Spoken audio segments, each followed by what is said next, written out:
Parents, listen, if you've ever opened a diaper and felt like you were staring into the fiery pits of Mount Doom, congratulations. You've met diaper rash, the uninvited guest in nearly every baby's early life. But today, we're breaking down exactly what causes it, how to treat it, and most importantly, how to avoid a future diaper meltdown. Welcome to Vital Edge Wellness, your trusted space for simple, smart, and evidence-based health guidance. Diaper rash, also known as diaper dermatitis, is irritation of the skin in the diaper area. It's incredibly common, so common that nearly every child gets it at least once. And despite the panic it causes, diaper rash is usually mild and treatable. Think of diaper rash as your baby's way of saying, hey, something's not right in the moisture department. So it's not a sign you're a bad parent. It's just a sign that a few adjustments are needed. Understanding what it is, without the alarm bells, is the first step toward getting that little bottom back to being soft and comfortable. Let's talk about what actually causes diaper rash. Because once we understand the villains, we can prevent the battle entirely. The number one cause is a simple combination.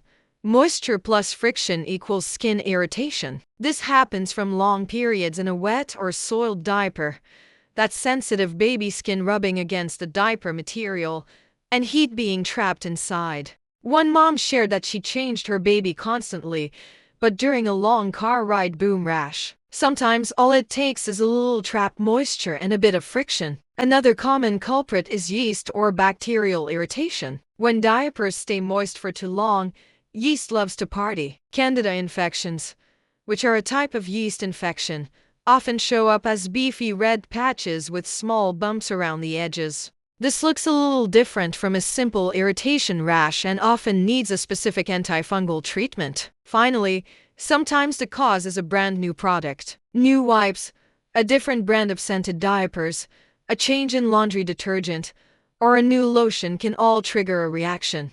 Babies have opinions too, they just show them through their skin. So if a rash appears right after you've introduced something new, that could be your clue. So, how do you know when you're dealing with diaper rash? Here are the classic signs. The most obvious is red, irritated skin in the diaper area, the buttocks, thighs, and genitals. You might also notice that the patches feel warm to the touch or even look a bit swollen. A big telltale sign is a change in your baby's mood. If they start crying or fussing more during diaper changes, it's a good indicator that the area is tender. Sometimes the skin might start peeling or develop small bumps. A key sign is pain when the area is wiped. If your baby suddenly reacts to wipes like they were made of sandpaper, you've pretty much got your diagnosis. Recognizing these symptoms early allows you to jump into action and provide relief before the rash gets worse. Now let's fix it. Good news, diaper rash treatment is usually simple and effective. First and foremost,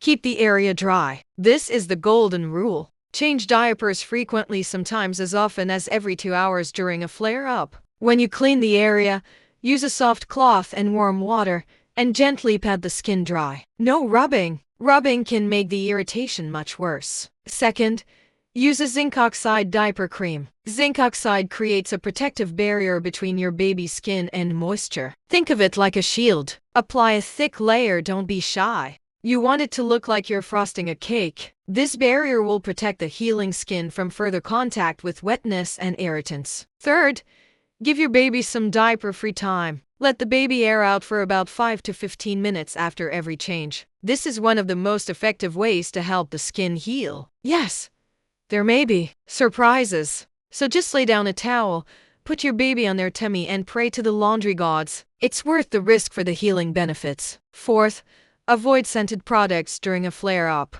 No perfumes, no scented wipes, and no fragrance lotions in the diaper area. These can worsen irritation on already sensitive skin. Go for simple, fragrance-free options until everything is cleared up.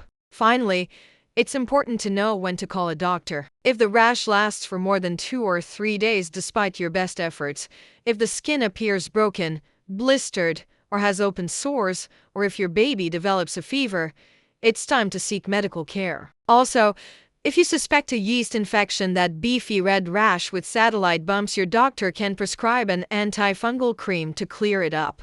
Preventing diaper rash is always easier than treating it. So let's run through a quick prevention checklist. First, change diapers regularly and as soon as they're soiled. Second, always pad the area dry.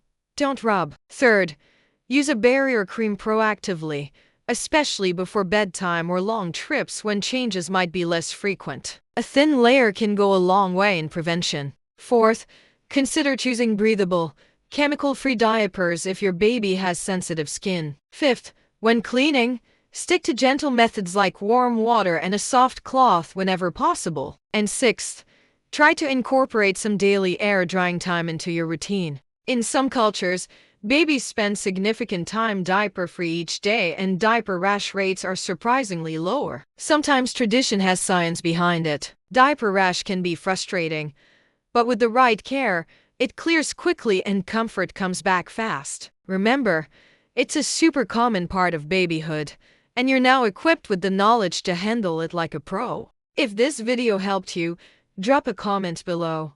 What diaper rash remedy worked best for your baby? Sharing your experience can help other parents in our community. And don't forget to like, subscribe, and share. Your support helps us keep creating clear, practical, and trustworthy health content. This is Vital Edge Wellness, bringing clarity, compassion, and confidence to everyday health. Stay well, stay informed, and we'll see you in the next video.